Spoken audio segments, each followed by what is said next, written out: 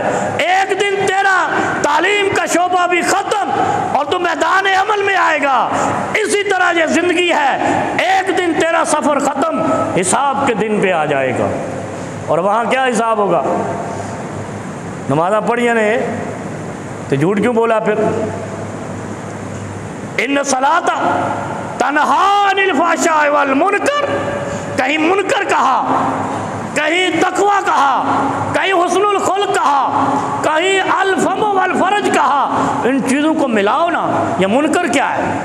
نماز منکرات سے روکتی ہے، اور اگر نماز چل رہی ہے منکرات بھی چل رہے ہیں تو یہ مذاق چل رہا ہے، یہ دھوکہ چل رہا ہے. یہ کمپنی میں ملازمت تو کر لی ہے لیکن کمپنی کے کام نہیں کر رہا ہے. یہ اسلام جوائن تو کر لیا ہے لیکن سروس نہیں کر رہا ہے. نہیں سمجھے؟ ہم مسلمان ہیں، انسان بنے، انسان مسلمانی والے کام کریں. ثم ننجی الذین اتقوا